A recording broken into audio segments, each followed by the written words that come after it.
എല്ലാവർക്കും പുതിയ ഒരു വീഡിയോയിലേക്ക് സ്വാഗതം. ഇന്ന് നമ്മൾ നോക്കാൻ പോകുന്നത് പേജ് 40 പേജ് 40-ന്റെ അവസാന ഭാഗത്ത് നമ്മളോട് പറഞ്ഞിരിക്കുന്നത് എന്താണെന്ന് ചോദിച്ചാൽ fill in the blanks choosing from the options given. അതായത് 2 ഓപ്ഷൻ തന്നിട്ടുണ്ട്. ആ 2 ഓപ്ഷനിൽ നിന്ന് നമുക്ക് ഇഷ്ടമുള്ളത് ചൂസ് ചെയ്യുക എന്നുള്ളതാണ് പറഞ്ഞിരിക്കുന്നത്. ഇവിടെ വേറൊരു കാര്യം നമ്മൾ ഓർക്കുക. ഇതിന് മുൻപത്തെ വീഡിയോയിൽ നമ്മൾ പഠിച്ചു വന്നുകൊണ്ടിരുന്നത് ഏതാണെന്ന് ചോദിച്ചാൽ അഡ്ജക്റ്റീവ്സിനെയും ആഡ്വർബിനെയും കുറിച്ചാണ്. അപ്പം ഇവിടെ ഈ 2 ഓപ്ഷനുകളായിട്ട് തന്നിരിക്കുന്നത് ഏതാന്ന് ചോദിച്ചാൽ ഒന്ന് അഡ്ജക്റ്റീവും ഒന്ന് ആഡ്വർബുമാണ്. അപ്പൊ ഈ 2 ഒരെണ്ണമാണ് നമ്മൾ ചൂസ് ചെയ്യേണ്ടത്. അപ്പൊ നമ്മൾ ആദ്യം തന്നെ ഈ ആഡ്വർബുകളും അഡ്ജക്റ്റീവ്സും ഏതാണെന്ന് ഒന്ന് നോക്കി അതിന്റെ അർത്ഥം മനസ്സിലാക്കിയിട്ട് വേണം നമുക്ക് അത് ചൂസ് ചെയ്യാനായിട്ട്. ഇവിടെ തന്നിരിക്കുന്ന 2 വാക്കുകളാണ്. ഒന്ന് ജെന്റിൽ എന്നും രണ്ടാമത്തേത് ജെന്റിലി എന്നും. അപ്പൊ ജെന്റിൽ എന്ന് വെച്ച് കഴിഞ്ഞാൽ അത് അഡ്ജക്റ്റീവ് ആണ്. ഈ ജെന്റിൽ എന്ന് പറയുന്ന അഡ്ജക്റ്റീവിന്റെ പ്രത്യേകത എന്താ describe someone or something as kind, soft or mild. അതായത് ജെന്റിൽ എന്ന് വെച്ച് കഴിഞ്ഞാൽ ഒരാളെയോ ഒരു വസ്തുവിനെയോ എന്തായിട്ട് വളരെ ദയയുള്ളതായിട്ടോ വളരെ മാർദ്ദവമുള്ളതായിട്ടോ അല്ലെങ്കിൽ വളരെ ശാന്തനായിട്ടോ നമ്മൾ വിവരിച്ചു തരുന്നു. ഉദാഹരണം, she had A gentle voice that calmed every one. അതായത് അവൾക്ക് ഒരു ശാന്തമായ ശബ്ദമുണ്ടായിരുന്നു, അതുകൊണ്ട് എല്ലാവരും ആ ഒച്ച കേട്ടപ്പോൾ ശാന്തം ആയി തീർന്നു. അല്ലെങ്കിൽ രണ്ടാമതായിട്ട് ജെന്റിലി എന്ന് പറയുമ്പോൾ അത് എപ്പോഴും ആഡ്വർബാണ്. ആഡ്വർബ് എന്ന് വെച്ച് കഴിഞ്ഞാൽ എന്താണ്? Describe how an action is done. Adverb എപ്പോഴും ഒരു പ്രവൃത്തി എങ്ങനെയാണ് ചെയ്തത് എന്നാണ് നമ്മളെ പഠിപ്പിച്ചു വരുന്നത്.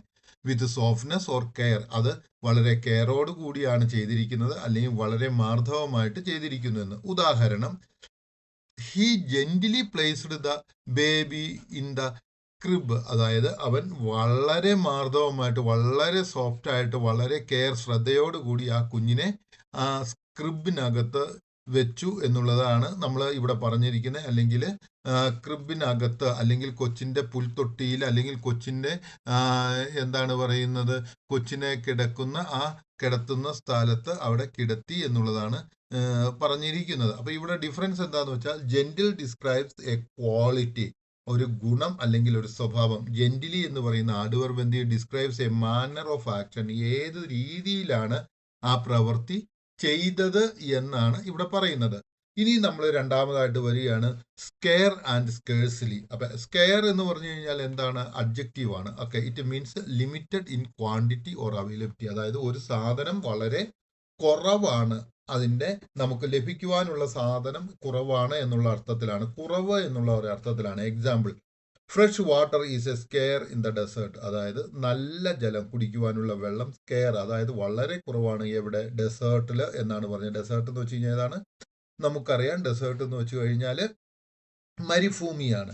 അതേസമയത്ത് സ്കേഴ്സ്ലി എന്ന് വെച്ച് കഴിയുമ്പോൾ അത് അഡ്ജക്റ്റീവിൽ നിന്നും അഡ്വർബായിട്ട് മാറുന്നു. Means barely, hardly or almost not. അതായത് ഇല്ല എന്നുള്ള അർത്ഥത്തിൽ, വളരെ ഒട്ടും തന്നെ ഇല്ല എന്നുള്ള അർത്ഥത്തിൽ ആണ്. മറ്റത് കുറവ് എന്നുള്ളത് പറയുമ്പോഴേക്കും ഇവിടെ എന്താന്ന് പറയുന്നത്, മറ്റടുത്ത് ഒരു സാധനം കിട്ടാനുണ്ട്, പക്ഷെ ഒരു ലിമിറ്റഡ് ആയിട്ട് നമുക്കൊരു നിശ്ചിത അളവിലേക്ക് കിട്ടുകയുള്ളൂ.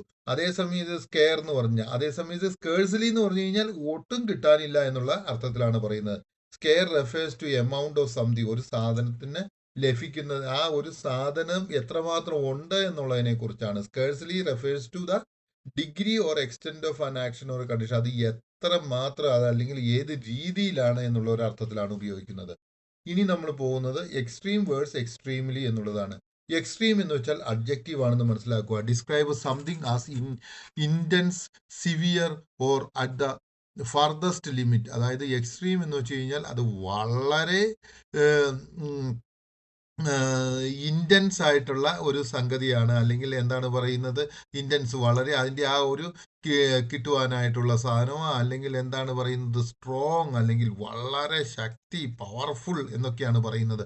വളരെ ശക്തിയോടുകൂടി, സിവിയർ ആയിട്ട്, വളരെ forcefully, at the farthest limit, അതിൻ്റെ ആ ഒരു ഫർദസ്റ്റ് ലിമിറ്റ്, ഏറ്റവും അങ്ങേയറ്റത്തെ ലിമിറ്റിന്റെ രീതിയിൽ കിട്ടുന്നു എന്നുള്ള രീതിയിൽ എക്സ്ട്രീം എന്ന് പറയുന്നു. അതേസമയത്ത് എക്സ്ട്രീംലി എന്ന് വെച്ചാൽ ആഡ്വർബാണ്. Intensify the adjective or adverb meaning to a very great degree, അതായത് വളരെ കൂടുതലായിട്ട്. ഉദാഹരണം, she was extremely tired after the hike. അതായത് അവള് വളരെയധികം തളർന്നിരുന്നു. ഓക്കെ, ഇതാ വളരെയധികം അതിന്റെ ആ ഒരു ലാസ്റ്റ് സ്പോട്ടിലേക്ക് പോകുന്നില്ല, ലാസ്റ്റ് അവസ്ഥയിലേക്ക് ഇവിടെ പോകുന്നില്ല. മറ്റേ എക്സ്ട്രീം എന്ന് പറഞ്ഞു കഴിയുമ്പോഴത്തേക്കും ലാസ്റ്റ് അവസ്ഥയിലേക്ക് പോകുന്നു. Okay, difference extreme is the quality itself. Extreme എന്ന് വെച്ച് കഴിഞ്ഞാൽ ഒരു ക്വാളിറ്റിയാണ്. Extremely tells us how much or to what extent, എത്ര മാത്രം എന്നുള്ളതിനെ കുറിച്ചാണ്, അല്ലെങ്കിൽ എത്രയുണ്ട് അല്ലെങ്കിൽ എത്ര മാത്രം എന്നുള്ളതിനെ കുറിച്ചാണ് പറയുന്നത്. ഇനി മിറാക്കുലസ് ആൻഡ് മിറാക്കുലസ്ലി, ഇവ രണ്ടെണ്ണമാണ് തന്നിരിക്കുന്നത്. നിങ്ങൾ മനസ്സിലാക്കുക, മിറാക്കുലസ് എന്ന് വെച്ചാൽ അഡ്ജക്റ്റീവ് ആണ്.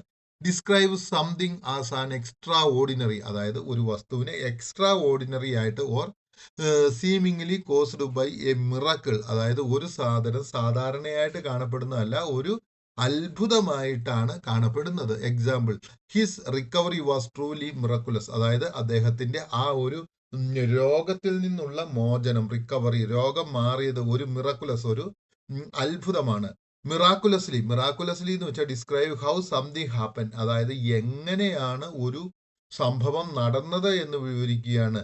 In a way that seems like miracle, അതായത് ഒരു അത്ഭുതത്തെ കാണുന്ന രീതിയിൽ നമുക്ക് കാണിച്ചു തരുന്ന ഒരു രീതിയെയാണ് ഇവിടെ നമുക്ക് കാണുവാനായിട്ട് സാധിക്കുന്നത്. ഇനി നമ്മൾ നോക്കുക, അപ്പൊ ഈ മിറാക്കുലസ് ആൻഡ് മിറാക്കുലസ്ലി എന്ന് നമ്മൾ കണ്ടു. ഓക്കെ, ഇനി നമ്മൾ അതിന്റെ അകത്തേക്ക് നോക്കാൻ പോകുന്നത് എന്താണെന്ന് ചോദിച്ചു കഴിഞ്ഞാൽ അവയുടെ ഡിഫറൻസിനെയാണ് നമ്മൾ നോക്കുവാനായിട്ട് പോകുന്നത്. അവയുടെ ഡിഫറൻസ് എന്താണ്? Miraculous means the nature of an event, അതായത് എങ്ങനെയാണ് ഒരു സംഭവം നടന്നത് എന്നാണ് മിറാക്കുലസിലൂടെ നമുക്ക് കാണിച്ചു തരുന്നത്. ഓക്കെ, അത് നിങ്ങൾക്ക് മനസ്സിലായി എന്ന് തോന്നുന്നു. അതേ സമയത്ത് miraculously means describe the manner, ഏത് രീതിയിൽ അല്ലെങ്കിൽ സർക്കംസ്റ്റൻസ്, ഏത് സാഹചര്യത്തിൽ അല്ലെങ്കിൽ ഹൗ ഒക്വേർഡ്, എങ്ങനെയാണ് സംഭവിച്ചത് എന്ന് നമുക്ക് മനസ്സിലാക്കി തരുന്നു. എനിക്ക് തോന്നുന്നു നിങ്ങൾക്ക് ഈ പാഠഭാഗം മനസ്സിലായി എന്ന് തോന്നുന്നു.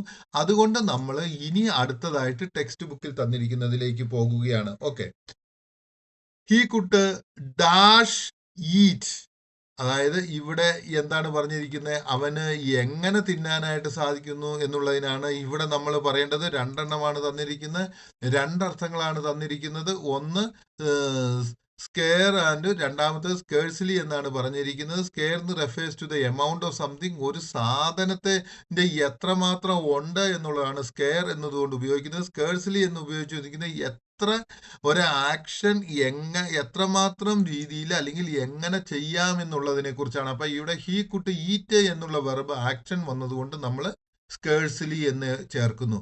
And his eyes had also become so foggy, അതായത് അവന്റെ കാഴ്ചയും മങ്ങി തുടങ്ങി എന്നുള്ളതാണ്. That he went about bumping into post, bump എന്ന് വെച്ച് കഴിഞ്ഞാൽ ഇടിക്കുക എന്നുള്ളതാണ്. അവൻ വെന്റ് അബൌട്ട് എന്ന് വെച്ചാൽ ചുറ്റുപാടും പോയി അങ്ങനെ പോസ്റ്റിലേക്ക് ഇടിച്ചുകൊണ്ട്. പെലയോ ഇവിടെ രണ്ട് വാക്കാണ്, പെലയോ ഡാഷ്, ഇവിടെ ജെന്റിൽ എന്നും ജെന്റിലി എന്നും തന്നിട്ടുണ്ട്. അപ്പൊ നമ്മൾ നോക്കുക, ജെന്റിലി എന്നും ജെന്റിൽ എന്നും തന്നിരുന്ന് കഴിയുമ്പോൾ നമുക്കറിയാം ജെന്റിൽ എന്ന് വെച്ച് കഴിഞ്ഞാൽ describe A quality or nature. Okay, അപ്പൊ രണ്ടാമതായിട്ട് ഒരു ക്വാളിറ്റി, അതിന്റെ ആ ഒരു ഗുണം എന്നുള്ളതിന്റെ അർത്ഥത്തിലാണ് ഇവിടെ വരുന്നത്. ഓക്കെ, രണ്ടാമതായിട്ട് ജെന്റിലി എന്ന് വെച്ച് കഴിഞ്ഞാൽ നിങ്ങൾ നോക്കുക, describe the manner of an action, ഏത് രീതിയിലാണ് ആ ആക്ഷൻ തന്നത്. അപ്പൊ നമുക്ക് ഇവിടെ അവൻ ജെന്റിലി എന്നാണ് പറയേണ്ടത്, കാരണം അവൻ ജെന്റിലി ആയിട്ട് നല്ല രീതിയിൽ സോഫ്റ്റ് ആയിട്ട് അവൻ എറിഞ്ഞു എന്നുള്ളതാണ്. Throw the blanket over him, അവന്റെ മുകളിലേക്ക് ഒരു ബ്ലാങ്കറ്റ് വളരെ പയ്യെ എറിഞ്ഞു കൊടുത്തു. And let him sleep in the shed, അവൻ ആ ഷെഡിൽ ഉറങ്ങട്ടെ എന്ന് വെച്ചു. only then did they notice that he had an dash, ഇവിടെ എക്സ്ട്രീം എന്നും എക്സ്ട്രീംലി എന്നുമാണ് തന്നിരിക്കുന്നത്. ഓക്കെ, അപ്പൊ ഈ എക്സ്ട്രീമും എക്സ്ട്രീംലിയും തന്നിട്ടുണ്ട്. നമ്മൾ ഇവിടെ എന്താണ് ചെയ്യേണ്ടത്, ഇതിന്റെ അകത്ത് നിന്ന് ഈ എക്സ്ട്രീം ആണോ എക്സ്ട്രീംലി ആണോ വേണ്ടത് എന്നത് തെരഞ്ഞെടുക്കുക എന്നുള്ളതാണ് നമ്മളുടെ ഇവിടുത്തെ ഉത്തരവാദിത്വം. അപ്പൊ അതിന് നമ്മൾ എന്താണ് ചെയ്യേണ്ടത്, ഈ എക്സ്ട്രീമും എക്സ്ട്രീംലിയും തമ്മിലുള്ള ഡിഫറൻസ് നമ്മളൊന്ന് നോക്കണം, വേണ്ടയോ? എക്സ്ട്രീം, അതിന്റെ ഡിഫറൻസ് എന്താണ്? Extreme is the quality itself. Extreme എന്ന് വെച്ചാൽ ഒരു ക്വാളിറ്റിയാണ്. Extremely tells how much or to what extent, എത്ര മാത്രം അല്ലെങ്കിൽ എത്ര മാത്രം എന്നുള്ള അർത്ഥത്തിലാണ്. അപ്പൊ ഇവിടെ എന്താണ്, only then they did their notice, അവർ നോട്ടീസ് ചെയ്തു that he had an extremely, എത്രമാത്രം ഹൈ, വളരെ കൂടിയ ടെമ്പറേച്ചർ അറ്റ് നൈറ്റ്, അതായത് അവന് വളരെ കൂടിയ ഒരു ടെമ്പറേച്ചർ രാത്രി ഉണ്ട് എന്നുള്ള കാര്യം അവര് അപ്പോഴാണ് എന്ത് ചെയ്തത്, നോട്ടീസ് ചെയ്തത് എന്നുള്ളതാണ് ഇവിടെ നമ്മളോട് പറയുന്നതായിട്ട് കാണുന്നത്. ഇനി അടുത്തത് ഹൈ ടെമ്പറേച്ചർ അറ്റ് നൈറ്റ്.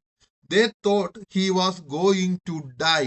അവര് വിചാരിച്ചു അവൻ മരിക്കാൻ പോവുകയാണെന്ന്. And yet he miraculously survived. അപ്പൊ ഇവിടെ പിന്നെയും വന്നിരിക്കുന്ന രണ്ട് വാക്കുകളാണ്, ഒന്ന് മിറക്കുലസ് ആൻഡ് മിറാക്കുലസ്ലി. അപ്പൊ ഇതിന്റെ ഡിഫറൻസ് എന്താണ്? മിറക്കുലസ് എന്ന് വെച്ച് കഴിഞ്ഞാൽ ദ നേച്ചർ ഓഫ് ഈവന്റ്, അത് എങ്ങനെയാണ് ഒരു സംഭവം നടന്നത് എന്നാണ് പറയുന്നത്. Miraculously describes the manner of circumstances how it is occurred, ഏത് രീതിയിലാണ് ഈ പ്രവൃത്തി നടന്നത് എന്ന്. അപ്പൊ ഇവിടെ എന്താണ്? മിറാക്കുലസ്ലി, അതിശയകരമായ രീതിയിലാണ്. മിറാക്കുലസ്ലി എന്ന് വെച്ച് കഴിഞ്ഞാൽ അതിശയകരമായിട്ടുള്ള രീതിയിലാണ്. ആദ്യം ഞാൻ ഇതിന് ഓൾറെഡി നിങ്ങൾക്ക് പറഞ്ഞു തന്നതാണ്. അപ്പൊ എനിക്ക് തോന്നുന്നു ഈ വീഡിയോ നിങ്ങൾക്ക് മനസ്സിലായി, ഇവിടുത്തെ കാര്യങ്ങളും നിങ്ങൾക്ക് മനസ്സിലായി, അഡ്ജക്റ്റീവ് ആഡ്വർബ് തമ്മിലുള്ള ഡിഫറൻസ് എങ്ങനെയാണെന്ന് മനസ്സിലായി, അവ എങ്ങനെയാണ് ഉപയോഗിക്കേണ്ടതെന്നും മനസ്സിലായി എന്ന് വിചാരിക്കുന്നു. ഇനി അടുത്ത വീഡിയോയിലേക്ക് നമുക്ക് പോകാം.